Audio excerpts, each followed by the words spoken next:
Μαζί και πάλι φίλοι μου με ένα πανεύκολο ορεκτικό. Θα φτιάξουμε σήμερα μελιτζανόπιτσες. Πάμε να τις δούμε. Τα υλικά μας είναι μία μεγάλη μελιτζάνα, την έχουμε κόψει σε ροδέλες και την ψήσαμε στο φούρνο σε λαδόκολλα με λίγο λαδάκι από πάνω.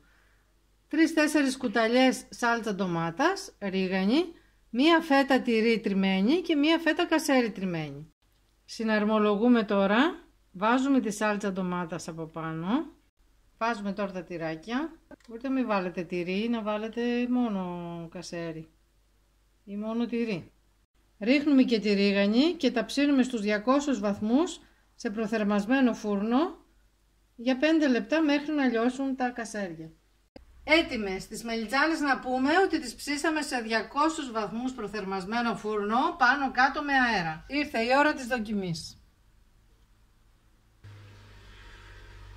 Είναι τέλειες, είναι γευστικότατες, φανταστικές. Τα λέμε φίλοι μου την άλλη εβδομάδα. Να περνάτε καλά και να προσέχετε. Γεια σας!